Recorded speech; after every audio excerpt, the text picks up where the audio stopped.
बुद्ध ने कहा, भाग्य के भरोसे बैठने वालों, पुरुषार्थ करो।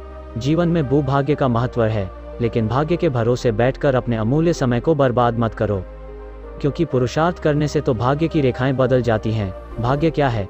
आज किया गया कर्म ही तुम्हारा भाग्य बनता है। कर्म के द्वारा जो बीज बोओगे, फसल भी उसी की मिलेगी। जैसा कर्म तुम आज करोगे, वैसा ही तुम्हारा भविष्य होगा। सौभाग्य और दुर्भाग्य तुम्हारे ही हाथ में है। कर्म के गुण को समझना होगा कि जैसा कर्म होगा, वैसा ही फल मिलेगा। जीवन को सफल बनाने के लिए पाप और पुण्य का बड़ा महत्व है। पूरी सावधानी रखो कि पाप होने न पाए, क्योंकि पाप की सजा जरूर मिलती है। यह जीवन पिछले पापों से छुटकारा पाने के लिए और दूसरे नए पापों से बचने के लिए मिला है। और कोशिश करो हमसे पुण्य कर्म हो। तुम अपने जीवन को धर्म के मार्ग पर चलाओ। तुम्हारे किए हुए पुण्यों से धर्म को शक्ति मिलती है। यह मानव का जीवन बड़े काम का है। इसे सावधानी पूर्वक जीना चाहिए।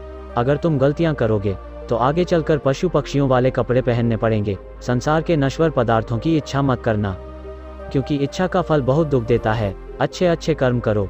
उन कर्मों को करके अहंकार मत करना। अहंकार के मार्ग में अंधेरा होता है और अंधेरे में ठोकरें लगती हैं।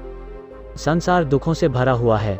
संसार से प्रेम मत करना, बल्कि अपने मन से पापों को बाहर निकालो और सदा सावधान रहो कि कोई पाप न होने पाए। मनुष्य का जीवन मिला है तो इसको सावधानी पूर्वक व्यतीत करना। अपने जीवन में आलस को मत आने देना, क्योंकि यह जीवन बहुत अनमोल है। पशुओं से पूछो कि मनुष्य जीवन का क्या महत्व है। पशुओं के जीवन में तो रत्ती मात्र भी सुख नहीं है। वे सोचते हैं कि हम कब मनुष्य बनेंगे। सर्दी में रजाई और गर्मी में पंखा होगा। कब हम परोपकार करके अपना जीवन सफल बनाएंगे। जो मनुष्य हैं, वे अपनी मानवता को संभाल कर रख नहीं पा रहे हैं, बल्कि संसार के सुखों की अंधी दौड़ में दौड़ रहे हैं। वे नहीं जान पा रहे हैं कि हमारी मृत्यु हमारे पीछे पीछे आ रही है। मानव जीवन पाया है, बहुत अच्छी बात है। अच्छे अच्छे कर्म करो ताकि मन पवित्र हो जाए, क्योंकि पवित्र मन ही आत्मा को पा सकता है। अपने मन को शरीर में ही फंसा कर मत रखो, क्योंकि शरीर आज है, कल रहेगा या नहीं, यह किसी को भी मालूम नहीं है। शरीर आज नहीं तो कल मिटेगा, किंतु आत्मा सदा अमर है। शरीर की आयु कुछ वर्षों की है, परंतु आत्मा अनंत है। वह तीनों कालों में है। आत्मा पहले भी थी, अब भी है और बाद में भी रहेगा। वो सदैव है, सनातन है, सूक्ष्म से भी सूक्ष्म है। संसार की सारी शक्तियां उसी से ताकत पाती हैं। तुम मनुष्य बने हो, विचार करो कि तुम कौन हो। जब तक यह समझ में नहीं आएगा कि तुम कौन हो, तब तक तुम भटकते रहोगे। जब तक तुम अपनी भूल में सुधार नहीं करोगे, तब तक तुम शांति को प्राप्त नहीं कर सकते। शांति को पाना है तो मन को पवित्र करके आत्मा का अनुभव कर लो। आत्मा में ही अनंत विश्राम है। यह शरीर कुछ समय के लिए मिला है। वास्तव में तुम आत्मा हो।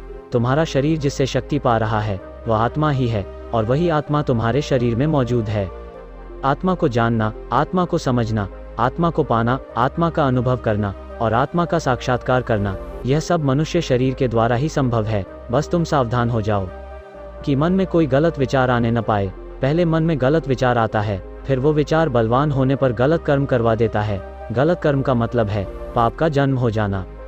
बुद्ध ने कहा कि तुम्हारे जीवन के साथ साथ काल भी दौड़ रहा है। बचपन और यौवन कब निकल जाएंगे पता भी नहीं चलेगा। शरीर भी अनेक रोगों से घिरा रहता है। इस शरीर की शारीरिक और मानसिक दोनों प्रकार के रोगों से रक्षा करनी पड़ती है। रोग और पीड़ा दोनों शरीर को निर्बल करते रहते हैं।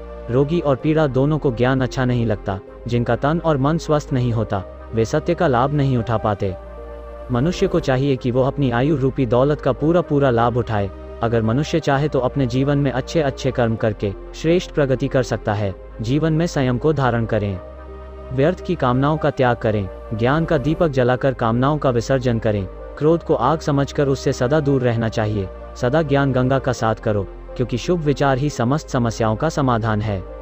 बुद्ध ने कहा कि अपने जीवन से सदा लोभ को दूर रखो, क्योंकि तुम्हारे बूढ़े होने पर भी लोभ बूढ़ा नहीं हो पाता, और लोभ सदा भूखा ही रहता है। उसका पेट कभी भी नहीं भर पाता। अगर लोभ की वासना प्रबल है तो वह दूसरे जन्म में भी पीछा नहीं छोड़ती। जिस मनुष्य को लोभ अपने वश में कर लेता है, उसका ज्ञान वह चुरा लेता है।